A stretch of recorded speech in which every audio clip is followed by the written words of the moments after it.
He didn't ask for much, just a cup of black coffee and maybe a plate of eggs. His voice was soft, cracked at the edges, like a forgotten song. The waitress wrinkled her nose. She glanced at his wheelchair, at the wrinkled coat draped over frail shoulders, and said it flatly. "We're full." But the booth behind him was empty. The counter had 3 seats open. And her voice didn't sound full. It sounded disgusted. He nodded anyway, rolled back slightly, said, "I understand." A few customers smirked. One chuckled. A teenager near the jukebox mimicked the creak of his chair. And nobody moved. Except for one man, 3 booths away. Clean-shaven, calm eyes, broad shoulders. He hadn't said a word all morning. But now, he stood. And when he did, everything changed. Because that man didn't walk like a customer. He moved like a storm. If you believe respect isn't earned through noise but through sacrifice, hit like, type honor in the comments, and subscribe for more stories that remind us that some uniforms are never removed, only folded away. His name was Leonard Len Walker, 76 years old. Once a staff sergeant in the 3rd Infantry Division, Bronze Star, 2 Purple Hearts, 2 failed knees, 1 missing toe, and more memories than sleep. Len had been up since 4:45 a.m. That's when his body always woke, decades after the routine had stopped mattering. He'd wheeled himself 2 blocks in the fog, past the boarded-up library, across the cracked sidewalks, and toward Tanner's diner. It was quiet, warm, and always played soft jazz. More importantly, it reminded him of Korea. Not the war, but the chow hall. Cheap plates, tinny forks, bitter coffee. Something about it made the ache in his spine feel earned. And for a while, the people there didn't notice much. He was just the old man in the corner, writing in a battered notebook with trembling hands. He wrote to his wife, Ruth. She passed in 2016. He still wrote, every morning. Len didn't come for glory or attention.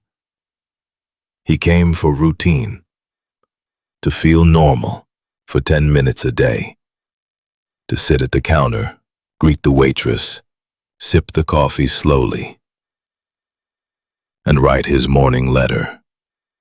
Ruth, it's cold today. The kind of cold that wraps around your ankles and creeps up your spine. I think you would have liked the music they played today. Remember Charlie Parker? They played Autumn in New York. I smiled. Len's goal was simple. To exist quietly in a world that no longer slowed down for him. But this morning, there was a new waitress. Young, maybe mid-20s. Too much blush on her cheeks, not enough warmth in her eyes. She looked up as Len rolled in, her lips twisted slightly. "We don't serve panhandlers," she said without a smile. Len blinked. "Ma'am?" She motioned to the door. "This is a private business. You can't just come sit in here if you're not going to order." He held up his wallet. "I was going to get the special." A pause. "We're full," she muttered again. But they weren't. Everyone saw it. The silence after her words hung like smoke. Len didn't argue. He just slowly reversed his chair, hands gripping the wheels like he was squeezing through shame. And nobody helped. In the corner booth, Michael Hayes watched. He wore jeans, a plain gray tee, and a flannel jacket. Looked like any other guy passing through town. But his eyes didn't miss much. He noticed the stiffness in Len's hands, the calluses on his thumbs, the VA hospital bracelet still peeking from under the coat. He saw how the waitress's voice didn't shake, not like someone afraid, but someone used to dismissing. The busboy behind her stifled a laugh. Michael heard that too. A couple near the door whispered something. Michael didn't hear the words, but he saw Len's shoulders fall. And that was enough. Michael stood. No one noticed at first. He moved slow, deliberate, stepped past his own half-eaten breakfast and walked toward the center of the diner. He didn't raise his voice. He didn't glare. He just stepped in front of Len's chair and saluted. A long, slow, perfect salute. Like the kind you give over a flag-draped coffin. Like the kind they teach you never to fake. The kind that means, I saw what you did, and I remember. The diner froze. Someone dropped a spoon. Len looked up, eyes wide. He hadn't been saluted in over 20 years. The waitress's mouth opened. But before she could speak, Michael pulled a card from his pocket and laid it gently on the counter. It wasn't a business card. It was a Navy SEAL trident, etched into a worn patch of metal. He placed it next to Len's coffee mug and said quietly, "This man walked so I could run operations. He bled so we could live soft. He sat alone for decades while people like me came home to parades, and you just told him he didn't belong." He turned to the rest of the diner. "So here's what we're gonna do. I'm paying for his meal. I'm paying for your silence. And when he's done eating, you're going to say thank you. Or you can leave." No one moved, except the cook, who quietly stepped forward, took off his cap, and nodded. Then the dishwasher, then the teenager by the jukebox. And slowly, like dominoes of shame, everyone stood. Len shook his head slowly. "Son, I didn't ask for this." His voice broke. "I don't want pity." Michael crouched beside him. "It's not pity. It's overdue." But Len looked away. "People don't salute ghosts. They forget them." His hands trembled harder now. "Sometimes I forget myself."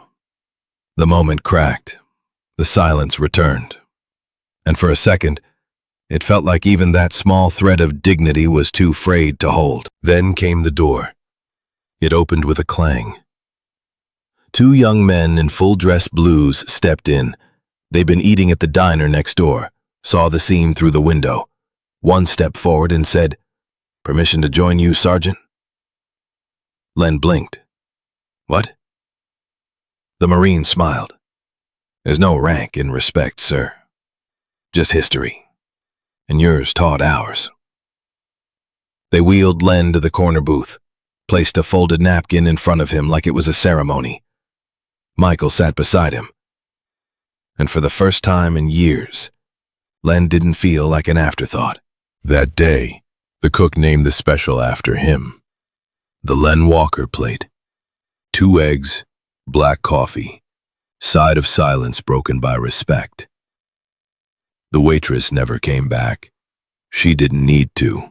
The town had seen what silence costs, and what standing up without a single word can restore. Len came back the next morning. Same booth, same letter. But this time, when he wheeled in, 3 people stood, and 1 little boy saluted. Michael never spoke of it again. He paid for Len's meals for the next 6 months, quietly, through the diner's owner. When Len passed that winter, they held the funeral at the town square, closed Main Street, folded the flag, and the boy who had saluted now read the final letter Len had written to Ruth. I was seen today, really seen, and I remembered how to stand, even sitting down. They buried him with the trident Michael had left, right over his heart. The booth is still there. No one sits in it, but they keep the plate warm every morning.